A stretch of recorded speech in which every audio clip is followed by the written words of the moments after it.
2020 on ID. It was a crime that sent shockwaves across the country. A young woman out jogging in Central Park, brutally gang raped by a group of rampaging teens. She was bloody, laying in mud, and she was just hours away from death. 5 teenagers quickly arrested. Chilling confessions. Did somebody have sex with her? Yeah. Did a lot of people have sex with her? Yeah. It seemed like an open and shut case, but was it? 13 years later, a serial predator comes forward, and what he says turns the case upside down. Did you rape the Central Park jogger? Yeah, I did. Did you do it alone? Yeah, I was alone that night. But if he acted alone, why did these young men confess? What really happened that night? The case of the Central Park jogger. Welcome to 2020 on ID. I'm John Quinones. It was a warm spring night in 1989. A young woman had gone out for a jog in New York's Central Park. She was running her regular route, listening to music on her Walkman. Suddenly, she was attacked, raped, left for dead. The city and the entire country was horrified, outraged. The woman would become known as the Central Park jogger, and the phrase wilding would come to symbolize random, vicious attacks by gangs of roving teens. 5 teens were arrested and quickly confessed. They would later claim their confessions were false. Still, all were convicted and sent to prison. But were they doing jail time for a crime they had not committed? Was it possible that the real rapist was still at large?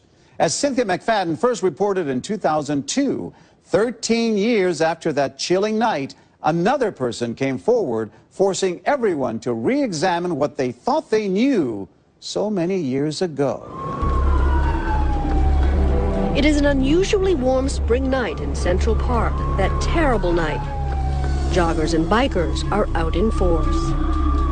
The regulars know that the North End and East Harlem, isolated and dark, can be dangerous. And on this moonlit night, police say roaming packs of teens, more than 40 kids, swoop into the park looking for trouble. The joggers make easy targets, and the night soon turns to terror. By dawn, a total of 12 senseless attacks. The assault of one man is particularly violent. His head looked like it was dipped in a bucket of blood. It was that vicious of an attack. But by far the most serious is an attack on a 28-year-old runner who takes a shortcut down a dimly lit road. She's not found until after 1 o'clock in the morning, in a coma and barely clinging to life. A terror spree through Central Park. Soon the whole world knows her simply as the Central Park jogger. A Wall Street investment banker jogging in the park last night was raped and battered unconscious by a marauding gang of teenagers. A brutal gang rape, part of a night of random attacks called wilding. Police are still questioning some of the young suspects they believe were involved in last night's attack. You have the right to remain silent and to refuse to answer any questions. Do you understand? Within 48 hours, the police have suspects and confessions to various crimes committed that night, including the attack on the jogger. The confessions stun the city. These are the actual videotapes. Suspect Antron McCrae is 15. I grabbed one arm, so I could grab one arm, and he grabbed her legs and stuff. And then he was like, what's the chance getting on that cannon top off? Raymond Santana, age 14. And what was he doing with his hands? He was covering her mouth. But every time she was taught, he was smacking. He said, shut up. He kept smacking. Kevin Richardson, also 14. And finally, the only teen charged as an adult, 16-year-old Corey Wise. This is my first rape. I never did this before. This will be my last time doing it. This is my first experiment. This will be my last. Word gets out, widely reported, that the suspects think their crime is a joke, that they even sing about it. She wanted to do the wild thing. Detective Herb Arroyo was the lead investigator. They were chanting for a small amount of time, the wild thing. You're certain of that? Oh, it could be heard by many people. Everybody started running, laughing and stuff. They felt pretty good about what they done? Yeah.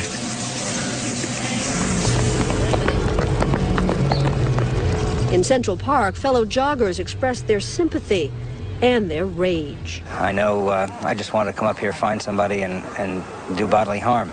I also wanted to take them after they get out of jail and put them in the gorilla cage in the park zoo, the new zoo, see if they could survive it. I think that's analogous to what they did to her.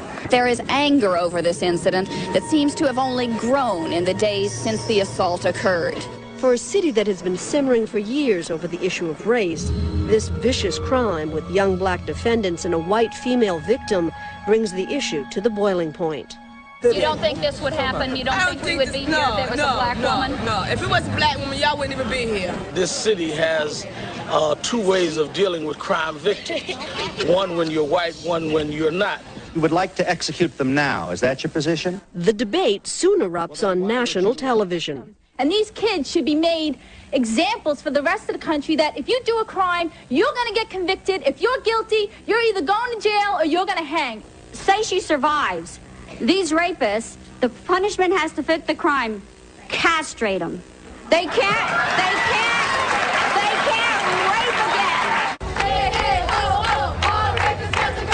14 months after the crime is committed, justice comes swiftly, with the first of 2 trials in the Central Park jogger case. There is almost as much drama outside the courtroom as in it, and outside is where the cameras are. Defense attorneys argue their clients are innocent, pointing out that the semen sample taken from the scene, found on the jogger's socks, is a mystery and does not match any of the defendants. And as for those videotaped confessions, the defense argues they are false and were coerced. How many times was she hit with the pipe? Twice, in the ribs, in the side, and in the head. But the judge permits the tapes to be played in court. They make a profound impression on the jury. Did somebody take her clothes off? Yeah. Okay, who took her clothes off her? All of us. Did somebody have sex with her? Yeah. Did a lot of people have sex with her? Yeah. In perhaps the most poignant moment, prosecutors called the jogger herself to the stand. She has made a remarkable recovery. Still, she has no memory of the attack, no memory of going jogging. She cannot identify any of the defendants. But that is not the prosecutor's point. Juror Ben Neal. I mean, I felt sorry for the lady. She looked like she could hardly make it up to the stand, but I'm not sure, but I believe she had the cane with her. Prosecutors say a blonde pubic hair found on the clothes of defendant Kevin Richardson is similar to the hair of the victim. But they provide almost no other physical evidence linking the defendants to the crime. For instance, none of the jogger's blood is found on any of the defendants. Angela Cuffey, sister of Kevin Richardson. Okay. There was no evidence. There was no DNA. We were like, well, the truth is going to come out here. The jury has to see that there's no case here. And now, after 8 weeks of trial and 10 days of deliberations, a struggling and divided jury has finally reached a verdict. In the end, the confessions prove overwhelming. 4 of the defendants are found guilty of rape, 1 of sexual assault. 1 is also found guilty of attempted murder. All 5 are convicted of assault, riot, or both in the other attacks in the park that night. I will never forget the look on Kevin's face when he heard the first guilty verdict. He turned and he looked at us, you know, in amaze. How could they find me guilty? Lead prosecutor Elizabeth Lederer is cheered and booed just as loudly.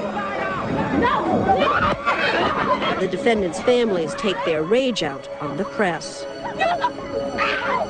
I'm pleased that we have a verdict, and I think it's a fair verdict. The defendants are sentenced to terms of 5 to 15 years. But police know someone else is still out there. Someone who raped the jogger and left his semen at the scene. What they don't know is that that rapist is still right under their noses, and that 13 years later, he would reappear and turn this case on its head.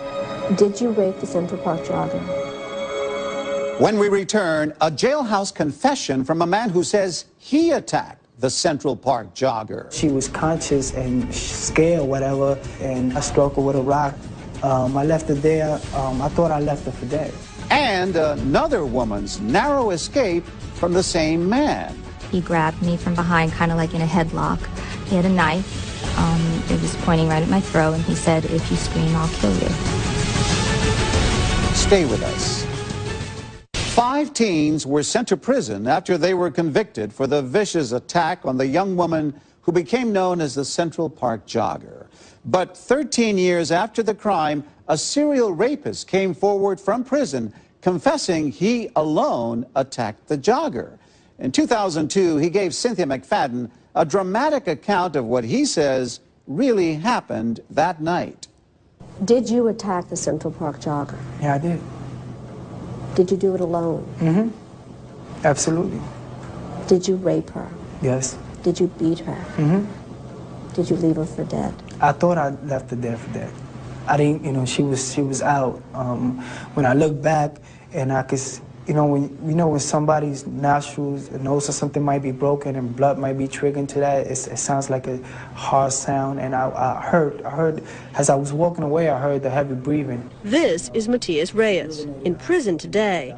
But back in 1989, at the same time the city is focused on the young defendants in the Central Park Jogger case, police are now warning women on a violent criminal called the East Side Rapist is at large. Sexually assaulted the victim and then stabbed her. Raped and attempted to kill another woman. What no one knows is that he is Matias Reyes.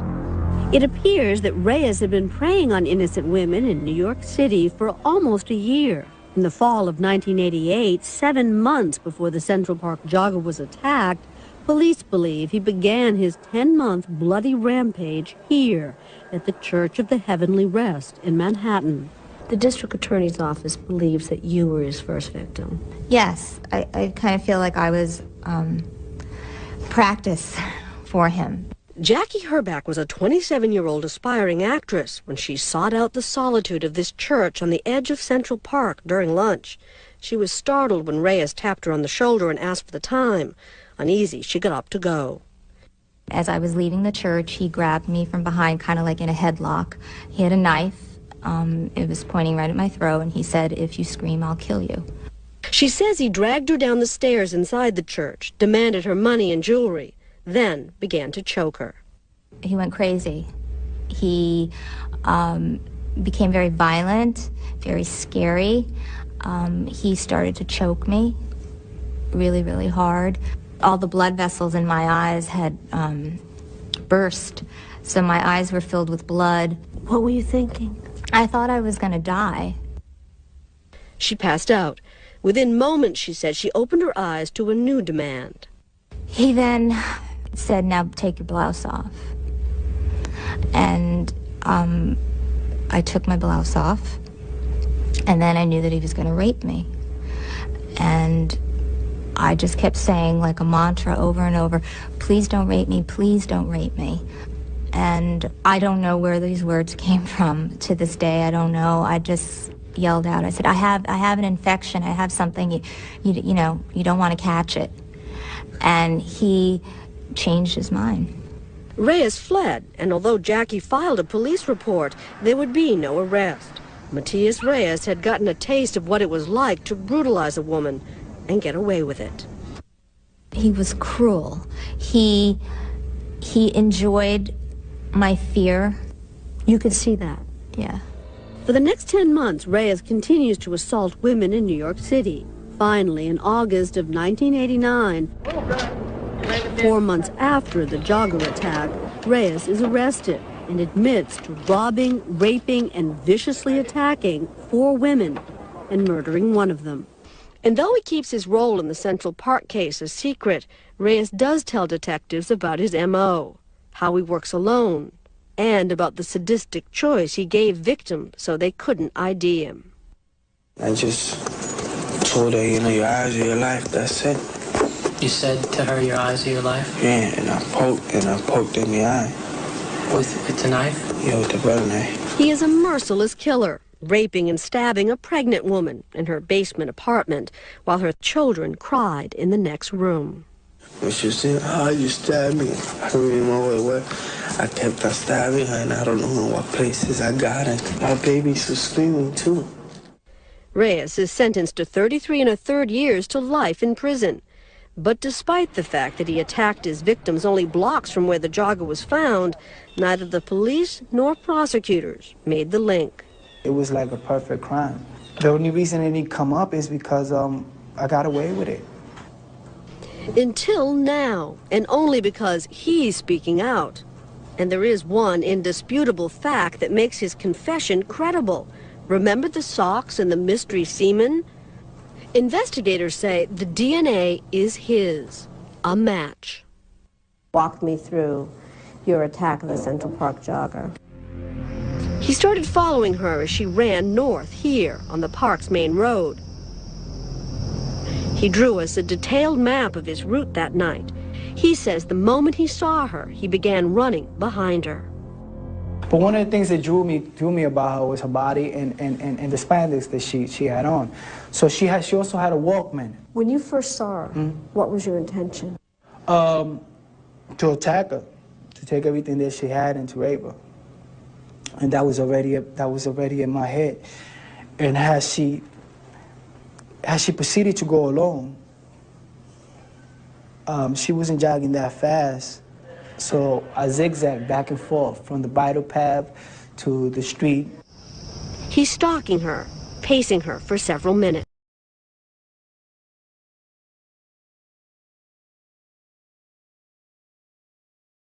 Or she was going to cut through the section that they got right here.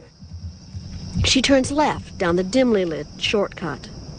She makes a turn. All this time, there's no sounds, no cars, nobody's going by. So next thing you know, as she proceeded to jog along, because it's a pretty long stretch here, right on the side, on the right-hand side, around the grass, I see a tree branch, tree stump branch or whatever. How big? I can't remember exactly the size, but it could have been like this. Maybe it was pretty big. I had to grab it with both hands. I see that she's getting a little further, so I pick up speed, so I start running behind her. When I run behind her, I struck over the head, and I hit her right around here, inside the head. She fell forward. And he shows us on his map where he says he first hit her. It appears to correspond to the crime scene photos where police found her blood. As she fell forward, the Walkman falls off and all that. I can't remember exactly in which way I dragged her, but I know I dragged her in there, somewhere inside the bushes around here. Again, the crime scene photos show the crushed grass, the drag marks where the jogger was pulled into the bushes. Before you struck her, was she even aware that you were following her? No, this whole time, you gotta understand, she had, that's the only Walkman that she had on. It's a pretty, it goes pretty loud. She had the music pretty loud because I could hear the music behind her. So she wasn't trying to run away from you at this point? Nah, never. Like I said, from when I seen her here, all the way to down here to where I attacked her, she never sensed it. She never seen it. I took off her clothes and I raped her in there. Now, she was resisting. She wasn't, the reason she wasn't fighting, because I think she was in shock. I think the blow was pretty heavy because she kept reaching over her head and screaming out the blood. And I asked her, can she give me the address to her house? Because I found some keys in a little black bag. It was made out of Velcro. And a Velcro bag. Yeah, one of those little bags that joggers sometimes wear around. I was trying to ask her about her address because I was trying to go to her house and burglarize her and all that. He says she wouldn't tell him. I think that escalated the anger, whatever. I know the beating proceeded from there. And at one time, I guess she was conscious and scared or whatever, and she ran away from me. She ran away. That made me more angry too, and the violence got more worse over there. I know I struck her with a rock. I left her there. I thought I left her for dead. He says he left the park alone, just as he came in. Only now he was wearing her Walkman, her blood drenching the lower part of his pants. He says a policeman stopped him on the way out and asked him if he'd seen any kids causing trouble. Is Reyes telling the truth? The whole truth? Has everyone been wrong for 13 years? When we return, did Matias Reyes act alone? And could the young woman have been attacked more than once that night? Matias Reyes was not there with the defendants. That is correct. When was he there? I believe she was already raped. Stay with us. A decade after the young woman known as the Central Park jogger was raped and beaten, a man named Matias Reyes stepped forward to claim that he was her sole attacker. DNA evidence backed up his confession, but questions lingered. Was he connected to the convicted teens? And could the young woman have been assaulted more than once that night? Here again, Cynthia McFadden. There's no question. The DNA proves that you raped the Central Park jogger. Did you do it alone? Yeah, I was alone that night. Anytime I went out to do any of my crimes or anything like that, I was always alone. But was Reyes really alone in the park here back in 1989? The truth is, his confession has put much of what was thought to be known about what happened here into question. Investigators are trying to sort it out. The first possibility, Reyes was alone and the 5 teenagers had nothing to do with the rape. Another theory, the jogger was attacked twice, once by Reyes and then separately by the teens. Or finally, that Reyes was with the group that night, the so-called 6th man who got away. These are the people who were convicted of either raping or sexually assaulting the Central Park jogger, and I want to ask you if you know any of them. Do you know this man? No. Kevin No, I don't Richardson. know. No. This man, Yusuf Salam. This man, Antron McRae. No. Raymond Santana. But Reyes does know one of the convicted men, Corey Wise. That's Curry Wise. I had a fight with him in C-74. C-74, that's Cell Block 74, Rikers Island. They met there in 1989. The two had a fight over the television. Both insist that that was the first time they'd ever met, and that Wise had no idea that Reyes had raped the jogger. And except for that incident I mentioned in the prison where the two of you don't know him. No, man. Reyes says back then he was pitiless and didn't care that Wise was doing time for the jogger attack. But that changed when the two met again in another prison. And this time, Reyes says after years of counseling and a religious awakening, he wanted to tell the truth. What I didn't feel back in 1989, I felt it then. I said, it's time. I can't believe I let this man in here 13 years of his life for something that he didn't do. Corey Wise says he was as surprised as everyone else. So you were not in Central Park with Mateus Reyes the night of April 19th? No, ma'am. You did not watch him rape the Central Park jogger? No, ma'am. You did not help him rape the Central Park jogger? No, ma'am. All of the defendants or their lawyers say the same thing. This is Yusuf Salam. I didn't participate by watching. I didn't participate by listening from a distance. I didn't participate by actually attacking this woman.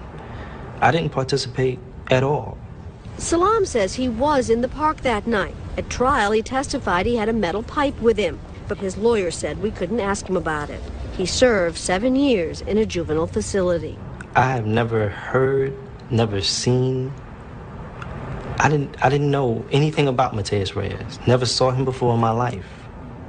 If I knew any of these people, don't you think that when I got arrested August 5th, 1989, they would have said, wow, he was the leader. Yeah, he was with us. I don't care how much secrecy and how much love there is in a friendship. I don't think that too many people gonna take a choke like that, of a crime like that, and say and hold it down for me. I don't think I ever have that much power over anybody.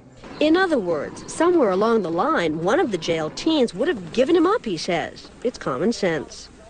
A lot of people are going to wonder what you're getting for this confession. Has anybody offered you anything in exchange for your confession? Oh, it's not that. While some investigators believe Reyes and the teens raped the jogger together, the lead detective on the case, who is now retired, has another theory. No one ever saw this guy, Mateus Reyes. He wasn't described by anyone in the group. He doesn't even know anyone in the group. So you do not think he was simply the 6th rapist in the sense that he was actually with the others that night? No, he was not with the others that night. You're certain of that? I do believe he was at the scene. He admits to it. There's DNA that links him to it. But he wasn't with them at the time when they were all there. Let me make sure I understand you. Mateus Reyes raped the Central Park jogger, but he was not there with the defendants. That is correct. So when was he there? I believe she was already raped, assaulted, and left down at the bottom of the hill there. So you think the Mateus Reyes stumbled upon her, finds her bleeding from the head, virtually unconscious, and then rapes her? That's correct. So Detective Arroyo is convinced Reyes and the teens are all guilty. But what about the physical evidence? What theory does it support? We asked former New York City Chief Medical Examiner Dr. Michael Baden to review all the scientific testimony and to return to the crime scene and answer this question. Could one person alone have raped the Central Park jogger? As I understand it, his statement that he alone raped her, hit her on the head, dragged her down to this area, saw nobody else, entirely consistent with the physical evidence and the forensic evidence. Is the physical evidence more consistent with a gang rape or more consistent with a single perpetrator? I think the physical evidence, including the lack of vaginal injuries, it's more, not impossible for gang rape, but it's more consistent with a single perpetrator. Dr. Baden also says with as much blood as the jogger lost, this is the crime scene photo of her white T-shirt stained red. It is hard to believe not a drop was found on any of the teens. But what about the blonde hairs found on one of the defendants? At trial, prosecutors said they were consistent with the joggers.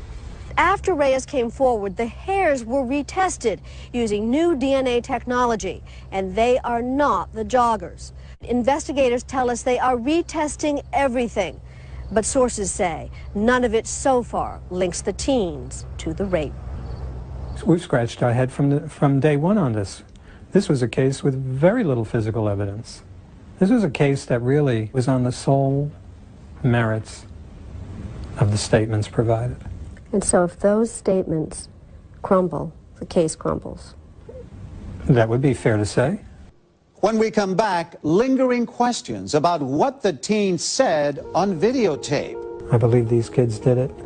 They said they did it. The videotapes speak for themselves. It's very compelling. It also can be wrong. Was what you confessed to about being there when the Central Park jogger was raped, was that true? No, of course it wasn't true. Then why did you say it? The teenagers speak out when we return.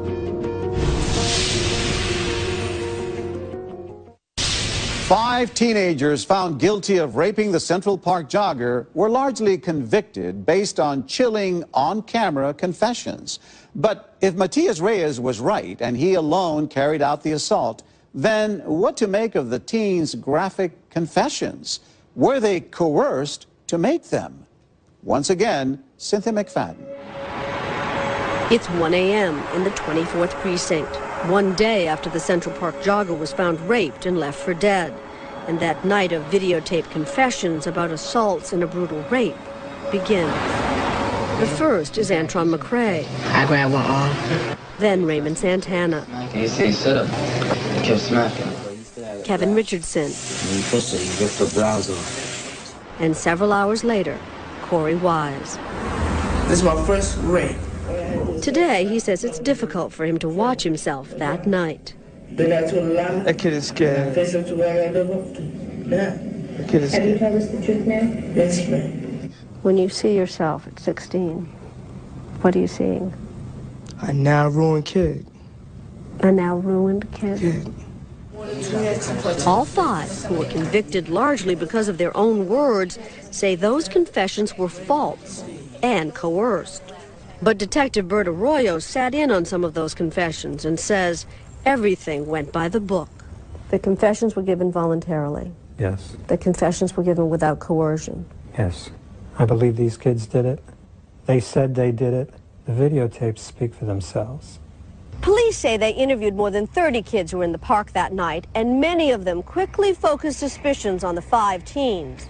Soon, the five made statements, putting themselves in the middle of the attacks, including the rape of the jogger. But the families tell a very different story. They were telling us that Kevin is going to come home with us, that he's a good boy. They know he didn't do anything. That he's a good boy? Yes, that he's a good boy, and they know he didn't do anything, and that we can take him home. But this is not, of course, what happened.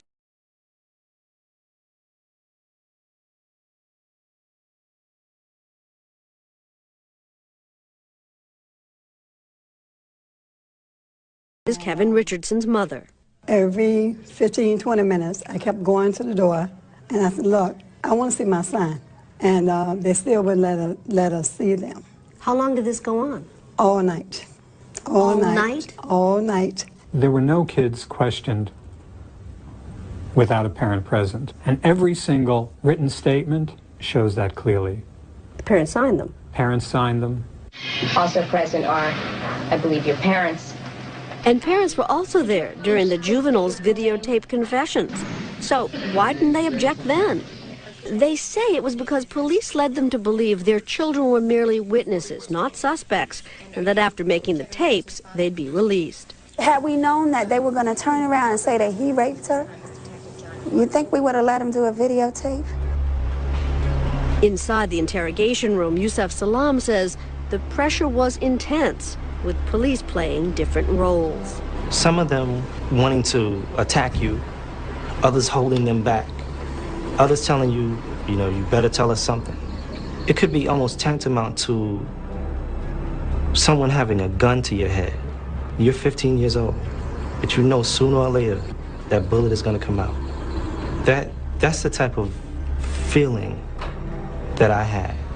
As for Corey Wise, who says he was in the park that night and witnessed some of the other attacks, he says police accused him of lying, cursed him, and even slapped him until he would admit to being involved in the rape too. Police deny it. Was what you confessed to about being there when the Central Park jogger was raped, was that true? No, of course it wasn't true. Then why did you say it? I just told him I was going to go home. Your mom was waiting to pick you up? Yeah.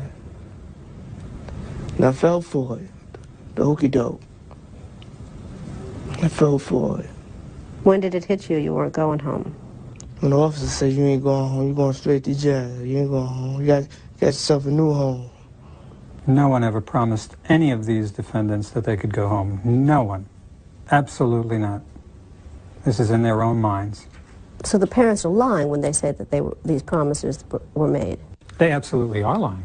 I'm wondering whether you think it's possible that inadvertently the police or the prosecutors suggested to these young people what it is they wanted you in fact wanted to hear, and they just parroted it back. Absolutely not. No question. Absolutely not.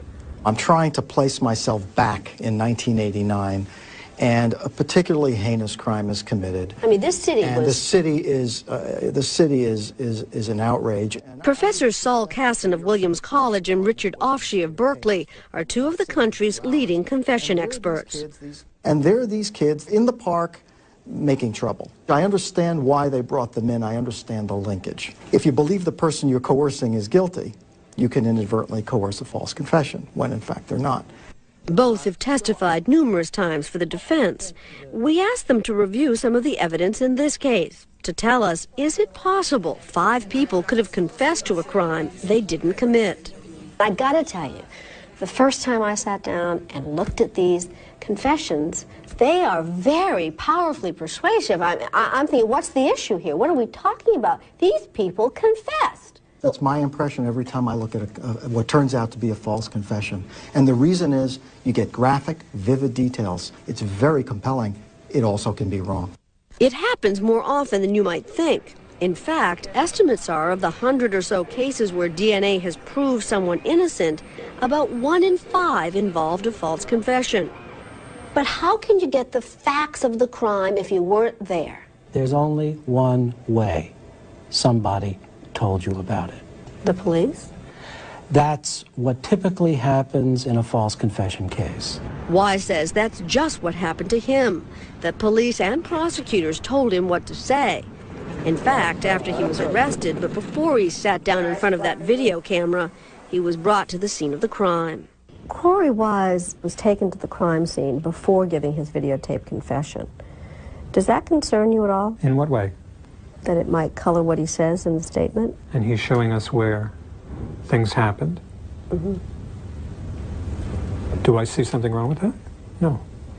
Actually, Wise says it was more like police showing him. He said that, hey, look at it. This is where she was rather than beat at it. Was there still blood on the ground? Yeah, in the grass. You want to know from the confession, was this the culprit? Does he know the scene? If you take him there, if you show him photographs, you've not only compromised, but you've probably destroyed the diagnostic value of that confession. These experts say, watch the way Assistant District Attorney Elizabeth Lederer questions the teenagers, especially Corey Wise. He begins by saying she was punched in the face with a fist. Who punched her in her face? Stephen. And several times, Wise describes the jogger being slapped or punched. That was all. Let me show you this picture. Then, Lederer shows him a picture of the very badly beaten victim. Do you know how her eyes got that way? Moments later... Did you see anybody with a stone or a brick or any kind of a heavy object? Soon after that...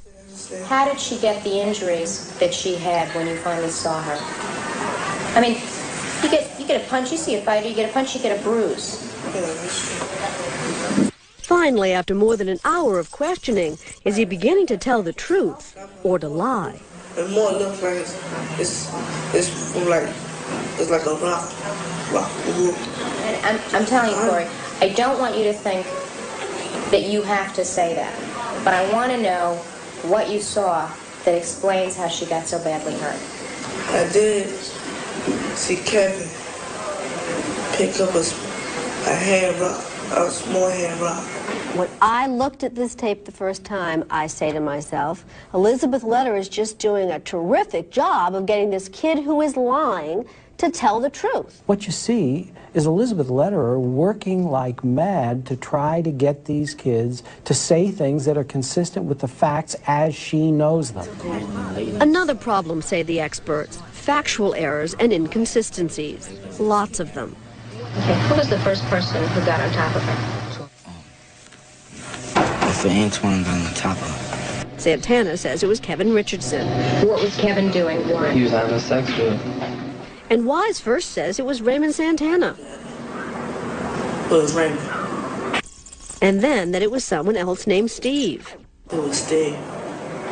At the time, prosecutors said these and other inconsistencies were minor and overwhelmed by the strength of 5 separate confessions. You see some glaring errors. Well, how many of those details do they get wrong before you begin to suspect they weren't really there? For example, Corey Wise describing how the jogger's pants were cut off and her legs were slashed with a knife. Steve was using the knife to cut her legs.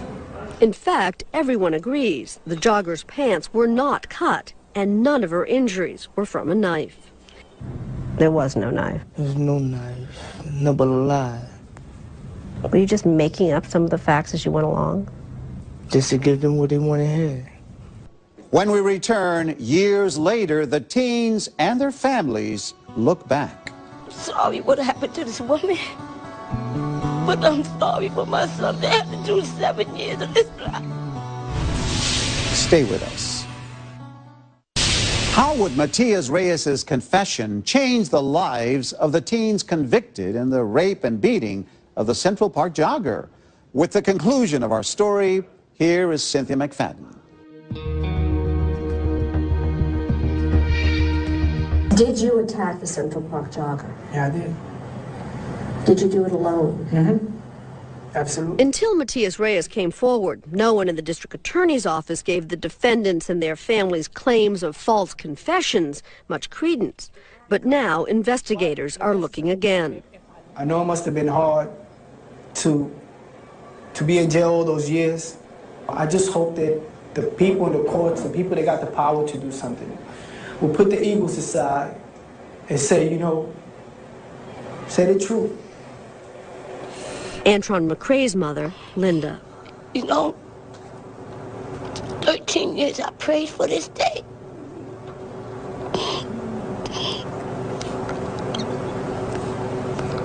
I'm sorry what happened to this woman. But I'm sorry for my son. They had to do 7 years of his life. I told everybody, one day, something gonna come out and we're gonna get the victory. God gave us the victory. When Matias Reyes confessed to the jogger rape, only one of the original defendants was still serving his sentence, Corey Wise. He went to prison as a teenager. He was 30 when he was released in 2002.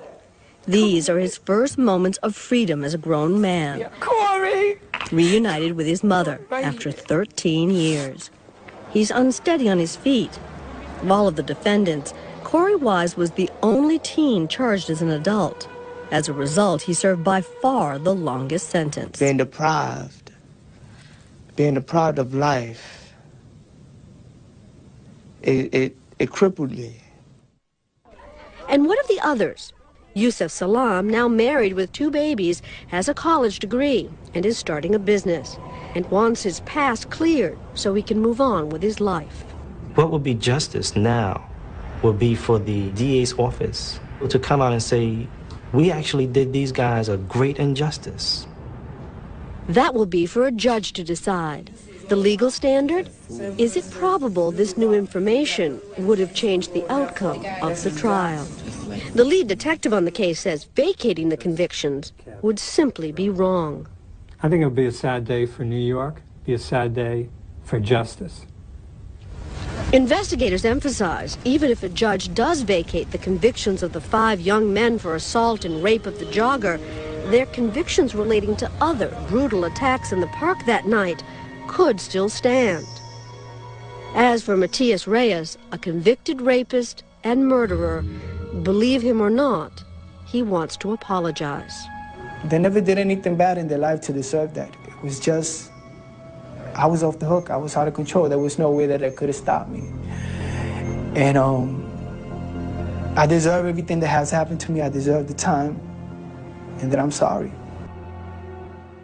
Because the statute of limitations had already expired at the time of his confession, Matias Reyes has never formally been charged for the rape and assault of the Central Park jogger. He remains, however, in a New York State prison serving 33 years to life after pleading guilty to multiple rapes and the murder of one of his victims in New York City in the summer of 1989. In December 2002, the New York State Supreme Court vacated the convictions of all 5 former defendants.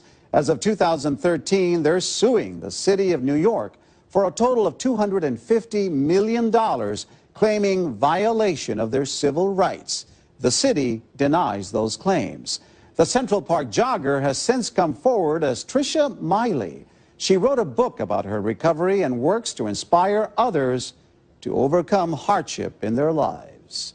I'm John Quinones. Please join us next time for another edition of 2020 on